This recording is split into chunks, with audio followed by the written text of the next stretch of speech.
Party jumping off, and we putting on a show, trying to catch a Rowing. It's easy for us as coaches to say, hey, jump on a rower, row for 1 or 2 minutes and warm up. Which is true. You get into here, you run through the motions, you go back and forth. But really, what are you doing? What is the goal when we're on a rower? Okay? Now, if you think about a boat has an oar. This is the handle. You put the oar in the water, and you want to move the water, and you want to move the boat away from the water, right? This is no different. The basic operations of this rower is, it has a handle, it has this chain, and the chain is attached to a flywheel. The flywheel is attached to a fan, and it sucks in air through here. Now what we want to do is we want to move that flywheel. We want to move it as smoothly and as efficiently as we can. If it gets jerky, if it gets whippy, if you go too fast or too slow, you are being less efficient. So we want to be smooth, we want to be efficient. We want to be powerful, okay? And we want to do it the right way. Rowing is, I would say, broken down about 80% legs, 10% back, and 10% arms. Right, so think about it like that, okay? 80% legs, 10% back, 10% arms. Legs are here, driving, back, arms, okay? Legs, back, arms. Now we want to be nice and smooth. We want to have tension on the chain so that we aren't just whipping this or jerking this. Think about it like you are lifting a barbell. Are you jerking the bar off the ground when you do a deadlift? You shouldn't. So that's one thing. Let's be smooth. Let's be powerful. Let's use the big muscles of our body to do most of the work. The arms just complement it. They just finish it. Let's talk about positioning in the rower. Talking shoe size. This is where this adjustment is. Now I want this strap to be, if my toes intersect my feet here, this guy is just right above on the laces, okay? We're not really trying to pull too hard in here. It just kind of keeps you kind of in the rower. And there are ways to get in and out of this more efficiently than others. This thing back here is hooked onto the bottom of your shoe to kind of keep you in, but it's as easy as up, out, in, up. And really, when you're practicing transitions in and out of a rower for a workout, it's as easy as this. No need to fuck around with this thing, pushing, pulling, yanking, all this kind of stuff. Set yourself up, put a couple fingers underneath here, and you're golden. Let's start with foot position. Let's try and keep the full foot on the pedal, okay, on this base, okay? Yes, it does have room to lift off, but do your best to keep your foot flat on the base. Do you lift your heel when you do a deadlift? No, you don't. As far as you can go forward until your heel stays on the ground, on the pad, that's as far as you need to go. Look at the angle of my shin. Basically straight up. Okay, we're driving through this pedal with the full force of my whole foot. I come back and I come to this far forward, okay? Drive. There is no need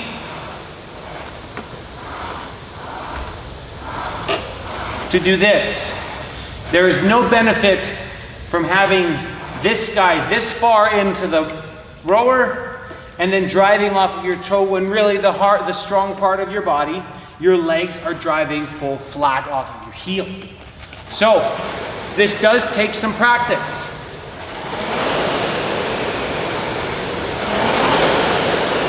And you can go just as hard or just as fast as any expert rower by keeping your full foot flat on here.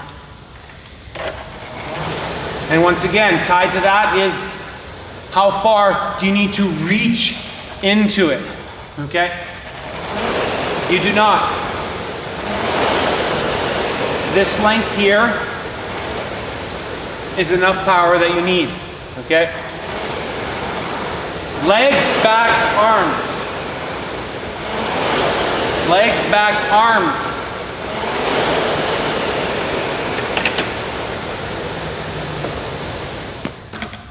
So we have this seat. The best position to sit on the seat is the front edge of the seat, like this. So the least amount of hamstring is on this flat part of the seat.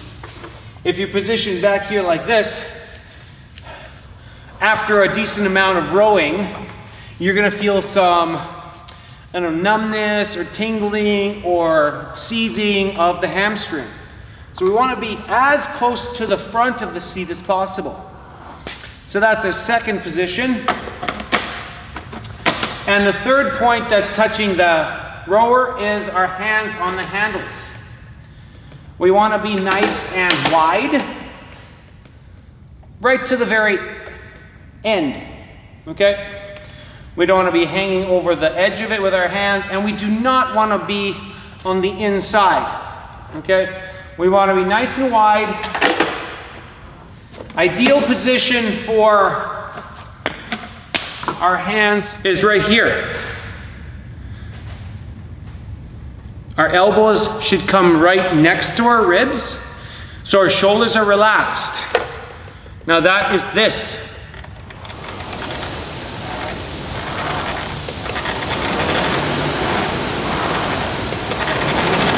Not like this. Why do any extra effort for no reward? Right? Arms, remember, arms only do 10%, if that. It's just a compliment. It finishes this off. Next to it, next to your ribs.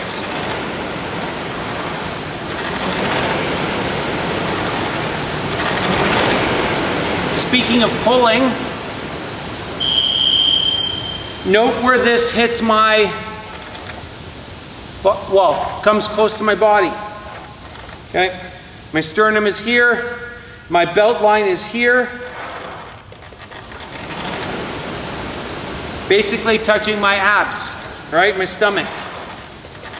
Nice straight line, nice and easy. I'm not overextending this. This does nothing. You want to be as relaxed as possible, efficient, powerful.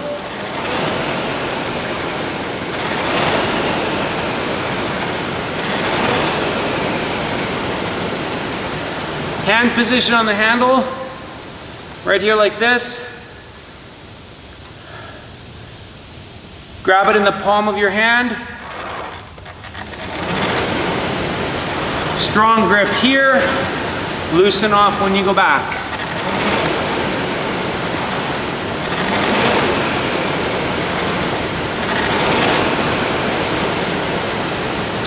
Oftentimes you'll see, or we will see as coaches, is either like a scoop. I don't know what's happening here. We want this chain to go in and out. In and out. if you look at the position of where the chain goes, we want this to be in the middle here. Okay, the chain does not fluctuate up and down. It's in and out. It's nice and smooth. In, out. Straight line, smooth, efficient. Definitely not this. That's inefficient. This is also inefficient.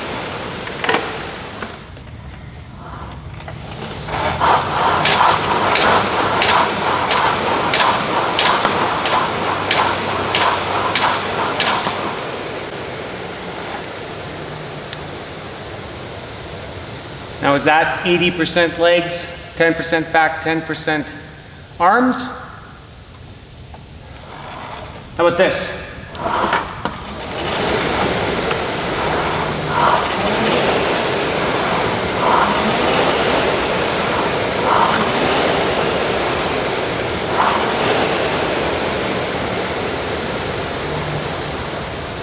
It's not.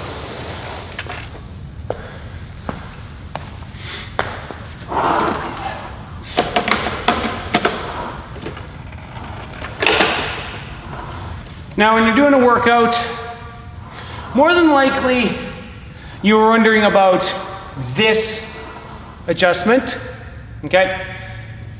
Don't really worry about it, okay? As long as it's in the 5, 4, 5, 6 level there, you're good. This thing just adjusts how much air is getting sucked into it. Okay, unless you are an Olympic quality expert rower, those adjustments don't really matter too much. You can definitely play around with it. The higher the adjustment is on here and the harder you pull, the higher your calories per hour will be. But then there's that kind of, you know, is it worth the extra effort for, you know, the effort, you know, or is it worth the score or the speed you get the calories done versus the effort? So lots of times people just crank this up thinking it's magic. It's not, okay? If you go down to the bottom, it may feel a little bit easier to move through this, but it's almost actually sometimes too light. Okay, you still want to get that feedback from the flywheel in the mid-range. Okay, so don't think about it too much. Leave it at 5, carry on with your workout.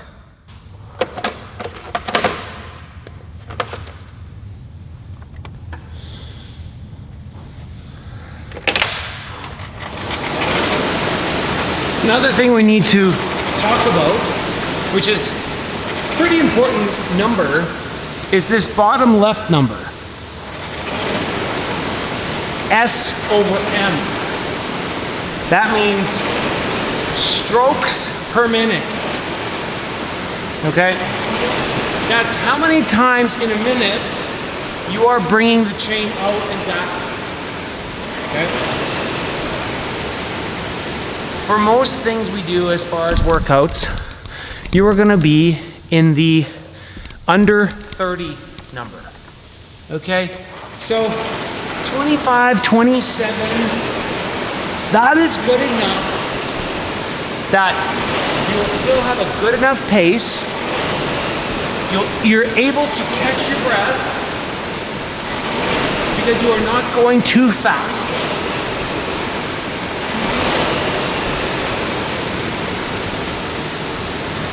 Really, the only time that you need to go any faster than 30 is if you're doing like a 100-meter sprint, where you're just kind of going at it as hard as you can.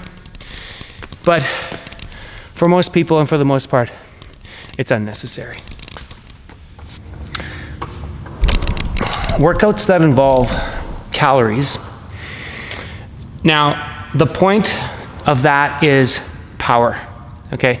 It's not so much speed, okay? So if it's compared to like when you're doing it meters wise, 500 meters or blah, blah, blah.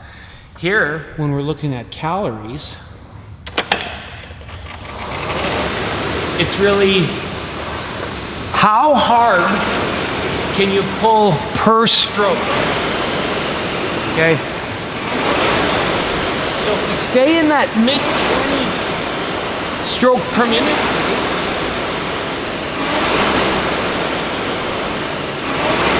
you make the pull, 80% legs, 10% back, 10% arms.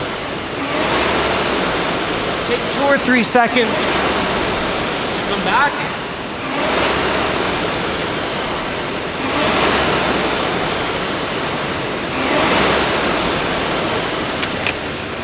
You're working hard, but you're not working super hard. Versus that super fast cycle rate of 35 or 40 strokes a minute. But then you're out of breath. You may be pulling a little bit harder or faster, but is it worth the 5 or 10 seconds saved and then the 5 or 10 or 30 seconds wasted catching your breath on the seat while you walk over to do pull-ups or something, or wall balls, right? So this is all something to think about.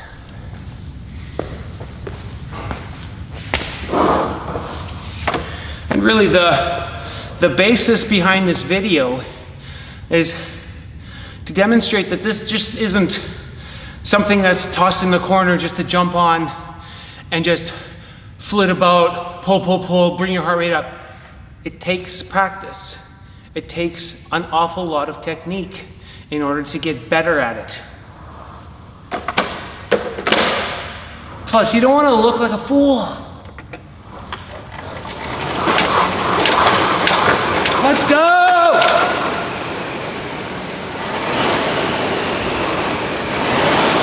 Versus being nice and smooth, nice and deliberate, able to breathe in, breathe out. Breathe in, breathe out. Nice strong pulls.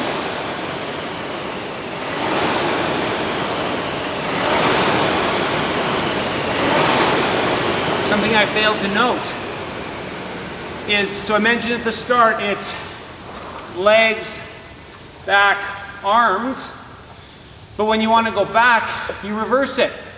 Arms, back, legs. Legs, back, arms, back, legs. Legs, back, arms, back, legs.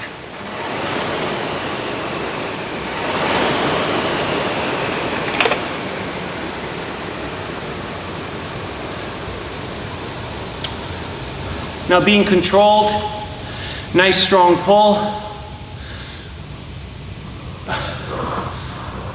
You're floating back down essentially, okay? You're not tugging on here, because if you're in that 25 stroke per minute range, you're back and you're just gliding back.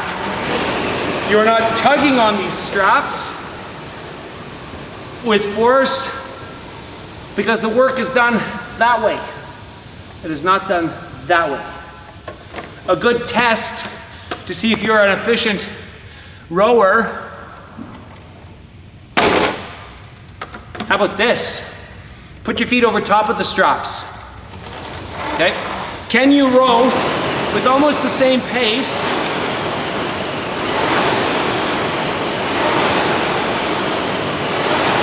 without yanking on the straps?